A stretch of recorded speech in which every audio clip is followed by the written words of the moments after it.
has been a hockey game. 4-2. The Kings leading the Oilers. Pass intercepted. Alec shoots, scores!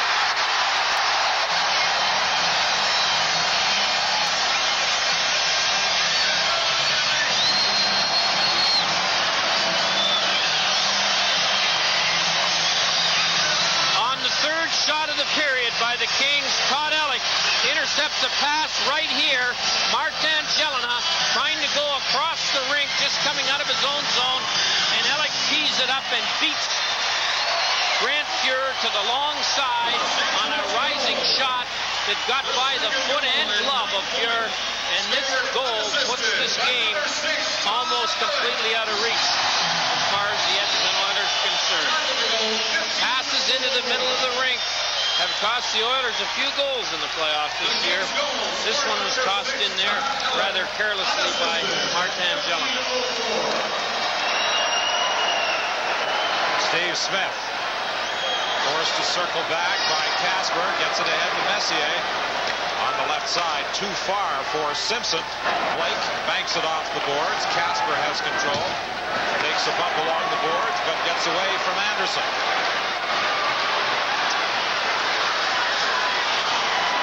Dumped in by Donnelly. Back after it is Bukaboom. Bukaboom cuts in front of his own net. He has the pass intercepted by Gretzky as he tried to throw it up in the wing. Gretzky couldn't go anywhere with it. He was checked by Bukaboom. Puck thrown out to center ice. Bukaboom threw a pretty good check on Gretzky, and I think that's only the second time tonight that Wayne has been knocked down.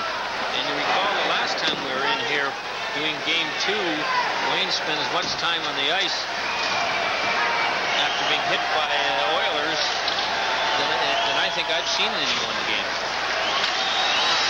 Right along the boards, a two-line pass as it's touched by Jay Miller with 3:52 remaining in the third.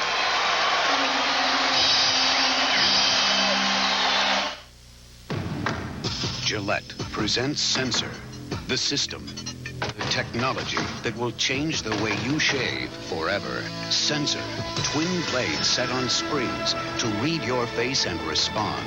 Independent suspension to sense and adjust to every curve of your face. No other razor comes close. Gillette Sensor, for the best shave a man can get.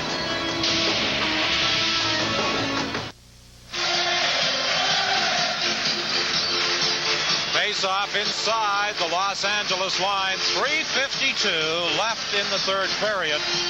If this score holds, it will, of course, be the largest margin in this series. 4-2 was the previous high in Game 4, Wednesday night at Northlands Coliseum. Craig Muni fires it in. Back of the net, taken and throwing it out front. And it's flipped down the ice by Steve Duchesne. Klima to the attack again. Tried to get it to Tikkanen. He was checked. It comes out across the line. Donnelly will pick it up. Donnelly, a long shot. That's wide of the net. One of the very few times in a 5-on-5 situation that Tikkanen's been out there and Gretzky hasn't. McTavish leaves it for Tikkanen. His shot is deflected. McTavish overskated it behind the net. Duchesne fires it out of the zone. McIver to Tikkanen. He tried to get it to McTavish. Intercepted. Back comes Robitaille with Alec. Robitaille tried to get it to Alec. It was intercepted by McIver, and Charlie Huddy starts away. For Jelena, he couldn't go anywhere with it. Flipped up along the boards and out. 2:47 remaining. Marty McSorley is going to get a penalty here. He charged Semenoff, and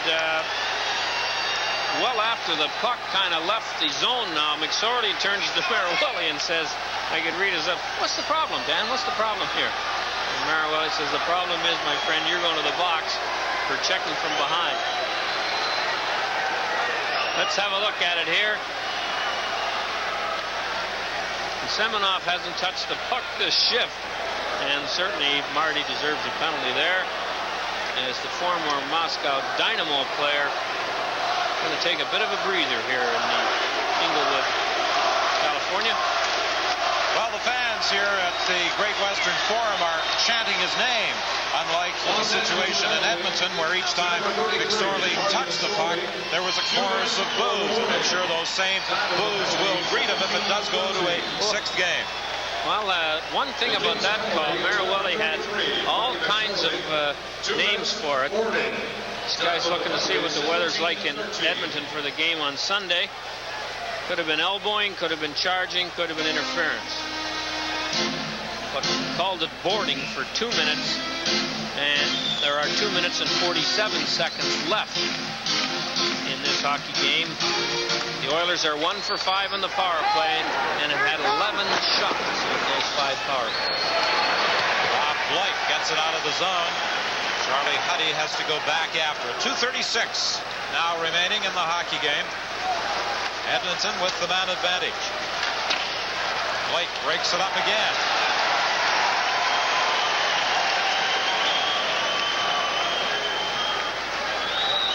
Here comes McIver. McIver carries on to the corner. Jelena comes in to help out. Puck comes in front of the net to Tim Waters, and he'll fire it down the ice. And again, the Oilers are struggling with this man advantage.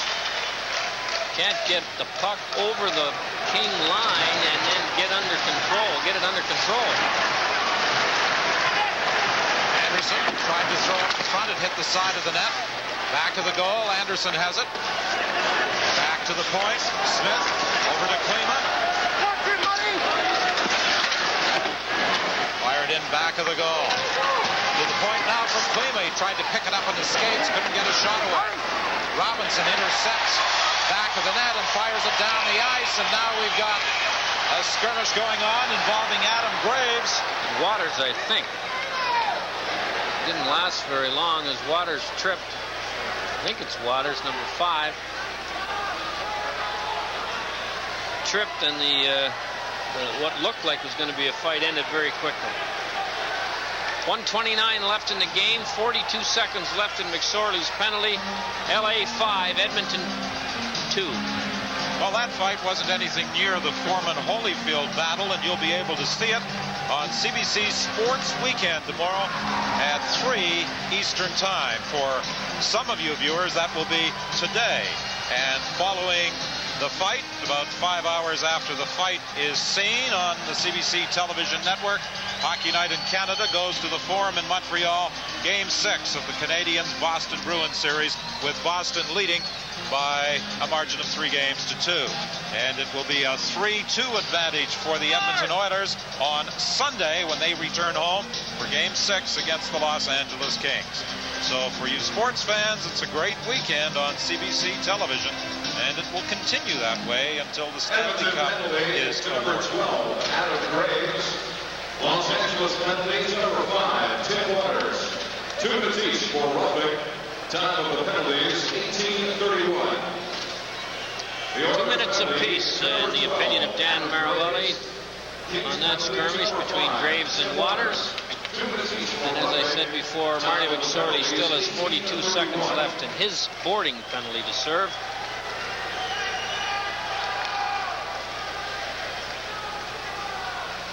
Peter Klima in his own zone. The Oilers with the man advantage. Tried to fire it up in the wing for Anderson. It was broken up by Robinson. He anticipated that pass, and it's dumped down the ice. Simpson back after it.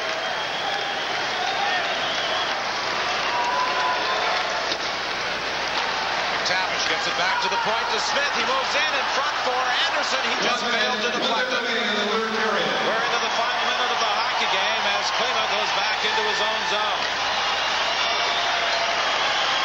Ahead to Smith. Someone threw an extra puck out onto the ice. Loose in front of the net.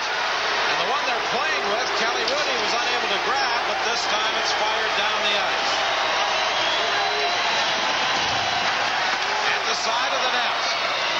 Brad Jones attempting to jam it. Klima comes back, and there's another battle taking place at the blue line as Glenn Anderson was decked, and now Steve Smythe gets involved. And it's Marty McSorley who took a punch at Glenn Anderson, and Smythe came to Anderson's rescue immediately. 31 seconds to go. The game all but over as far as the score's concerned, but not quite yet from a physical viewpoint. And look at Tikkanen talking to Gretzky here. He's still covering Gretzky, even though they're on the bench. That guy follows his orders, doesn't he? Stay with him, John Muckler said to Esa Tikkanen, and Tikkanen takes his job seriously right to the bench. Almost looks as though McSorley had part of his jersey ripped off. He did on that right sleeve. Well, McSorley's got very loose sleeves on his shirt, so in a fight, if you grab his shirt, he can still get a punch in. And there's Gretzky and Tikkanen, who are still yapping at each other around the pole that supports the glass that separates the benches. 31 seconds remaining in the hockey game. People always talk about the battle, as we mentioned before, between Edmonton and Calgary. But I think there's quite a hatred that has developed between these two teams, Edmonton and Los Angeles, that may even surpass anything that existed between Edmonton and Calgary. Well, I don't know whether it'll surpass that rivalry, but certainly it's a much more intense one between these two teams at this point than it ever has been. And we're going to go to the 6th game. Everyone's upset on both benches. The referees are over in front of the penalty box getting a report from the linesman as to actually what happened on that, because the play was going up the ice. The puck was 40 or 50 feet ahead of Anderson and McSorley and Smythe that got involved at one time or another. They were probably talking as well about that extra puck that was out on the ice. Some fan fired it out while play was still going on. Marawelli's getting it straight and explaining it to the timekeeper now. And we'll know shortly how the penalties are given. I see Brown out on the ice. I see Miller out on the ice. So this game may take a little bit longer than 31 seconds to finish.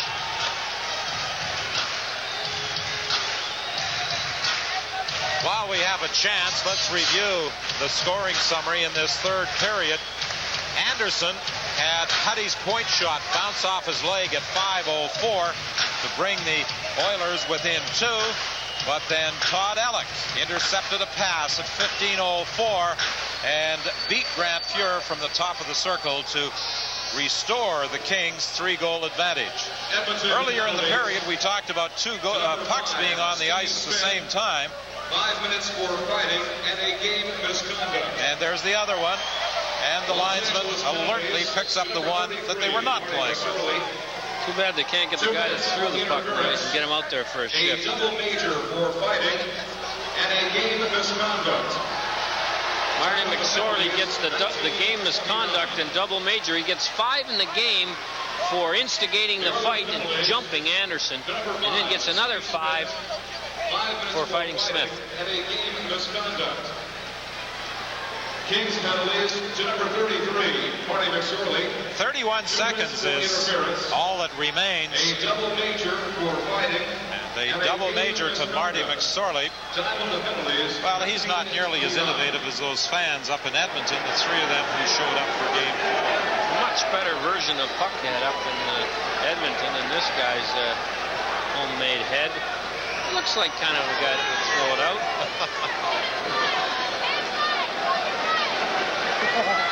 There we are. One of those 4 pucks got out on the ice, and I think in the contest of beauty, you'd have to give the 3 guys from Northlands Coliseum the edge over this guy.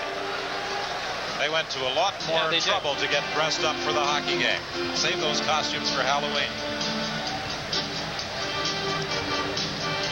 So the Kings are going to finish the hockey game short-handed. Marty McSorley gone to the dressing room. Don't forget, it looks like Miller and Brown are going out there.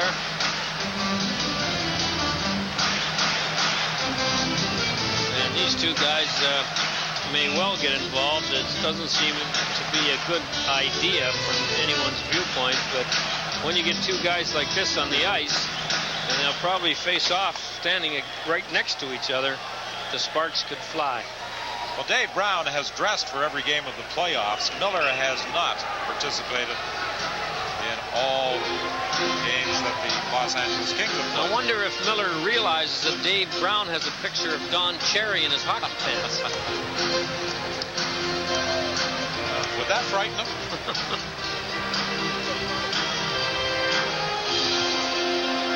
Well, the gate to the LA box is still open. But Jay Miller is going to stay out there, and he's going to play defense. And now Rob Blake is coming off. Yeah, Miller's going to play defense, or the Kings are going to go with one defenseman here for 31 seconds. As the Edmonton Oilers are on the power play for the remainder of this game. Robinson back of the net, chops it along the boards. Jay Miller trying to get it out of the zone, and it doesn't look as though Brown and Miller are going to become involved at all. At the University of New Hampshire, Miller was a defenseman. It wasn't until he got to the National League in Boston that he became a forward. And here now we have Miller and Brown trying to get at each other. And the game's over, but is the fight. Saner head should prevail. And the LA Kings force a sixth game in this series. And Tom Webster said his team played the poorest game of the series in Game 4. I'm sure John Muckler will say that about his team tonight. So the Los Angeles Kings, with Thomas Sandstrom returning to the lineup, score a 5-2 victory, and they force a sixth game in this Smythe Division final that will take place at Northlands Coliseum on Sunday night. Will they return home for a seventh game in this series on Tuesday? They avoided a royal blush tonight at the Great Western Forum. The final score, 5-2 Los Angeles. Hockey Night in Canada on CBC was brought to you by Molson Canadian. What beer's all about. By Esso Associates and Imperial Oil. You're on your way with Esso. And by Pepsi. It's got what it takes.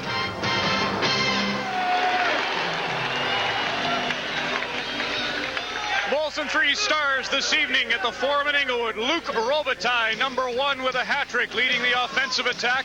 The second star, also from Los Angeles, Larry Robinson, and the Molson third star tonight, Rob Blake. Here is the #1 star, Luc Robitaille. Tell me about it, Luc. Well, it feels good to win. I mean, we're right down to it. We can't afford to lose any games, and it's not over. We got to keep going, but tonight was a big win for us. What was the plan going in the way you prepared? We have to finish our checks a little bit more. We have to keep going at them, and every time we have a chance to forecheck, we got to keep forechecking hard. Congratulations. All right, thanks.